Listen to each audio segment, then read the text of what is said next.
कि लोग कहते हैं कि साहब ये समुदाय जिसका पूरे समुदाय का मानहानि अपमान हुआ है वो 13 करोड़ का समुदाय है, और उस 13 करोड़ में दूसरा वाक्य कहता है कि कम से कम 10 कास्ट और सब कास्ट हैं, उसकी सूची दे रखी है, और तीसरा वाक्य कहता है कि ये सब कास्ट और सब कास्ट समान नहीं है।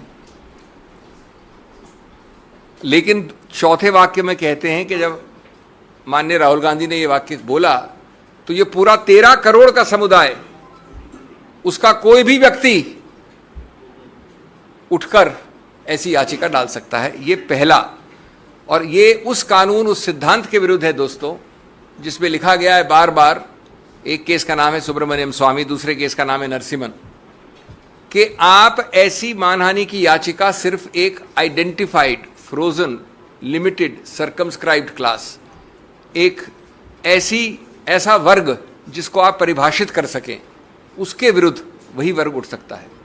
दैट इज, हमने पहला मुद्दा उठाया। दूसरा मुद्दा, माननीय उच्च न्यायालय ने एक बड़ा अजीबोगरीब वाक्य दिया है, पूरा एक पैराग्राफ इसके ऊपर लिखा है, जो ये दोनों चीजें आज तक नहीं हुई, 13 करोड़ वाली भी और जो अब मैं बोलने जा रहा हूं।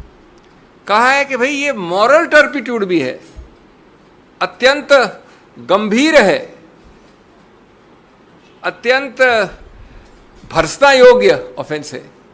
तो मैंने विनम्रता से कहा उच्चतम न्यायालय को कि माननीय न्यायाधीश साहब, आज तक हमने ये नहीं सुना कि जिस ऑफेंस का सबसे ज़्यादा मैक्सिमम पनिशमेंट 2 वर्ष हो, उसको मॉरल टर्पिट्यूड भी कह दो और गंभीर भी कह दो और भर्त्सना योग्य भी कह दो। फिर हमने बताया कि इस पूरे आईपीसी में, जिसमें कि सैकड़ों ऑफेंसेस हैं, उनमें 22 ऐसे प्रावधान हैं जिसमें सिर्फ 22 जिसमें सिंपल इम्प्रिजनमेंट है। उन 22 में से एक है ये प्रावधान मानहानि वाला। तो विधायिका ने तो कभी समझा नहीं इसको इतना गंभीर। आप जो याचक हैं, कंप्लेनेंट हैं, उन्होंने बहुत ज्यादा गंभीर बोल दिया, और उसके ऊपर उच्च न्यायालय ने लिख दिया। तीसरा, ये बेलेबल है। बेलेबल का मतलब ये नहीं होता कि बेल मिल जाए, बेल मतलब होता है कि बिना कोर्ट जाए आपको पुलिस बेल दे सकती है। ये सिर्फ कम जघन्य अपराधों के लिए ऐसा प्रावधान होता है। नंबर 4, नॉन कॉग्निजेबल है। जैसा आप जानते हैं कि थोड़ा भी ज्यादा अगर गंभीर या जघन्य अपराध है तो पुलिस अफसर बिना वारंट के आपको गिरफ्तार कर सकता है। नॉन कॉग्निजेबल मतलब होता है वो अपराध जो कम जघन्य हैं, कम गंभीर हैं, उसमें आपको वारंट चाहिए, आप जाके किसी को पकड़ नहीं सकते। और उसके ऊपर कंपाउंडेबल 2 तरह के होते हैं। एक होता है कि अगर हमारा झगड़ा हुआ तो हमने प्राइवेटली कंपाउंड कर लिया, 2 निजी रूप से इंडिविजुअल ने, स्टेट नहीं आता उसमें कहीं। दूसरा होता है कि आपको स्टेट की अनुमति चाहिए, स्टेट वाले ज़्यादा जघन्य, ज़्यादा गंभीर अपराध होते हैं। तो ये अपराध कंपाउंडेबल है 2 निजी व्यक्ति विशेष के बीच में।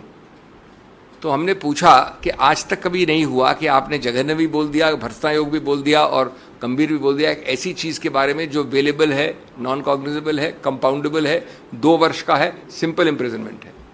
तीसरा, 13 करोड़ का समुदाय मानहानि कोई एक व्यक्ति कर सकता है। ये कानून उच्च न्यायालय ने बताया आपको, हमको सिखाया है नया।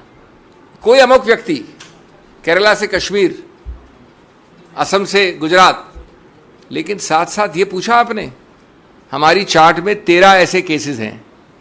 ऐसा कैसे हुआ भैया कि सभी के सभी 13 केसेस उस 13 करोड़ के समुदाय में से जो 13 केसेस फाइल हुए, सभी भाजपा के कार्यकर्ताओं ने किए?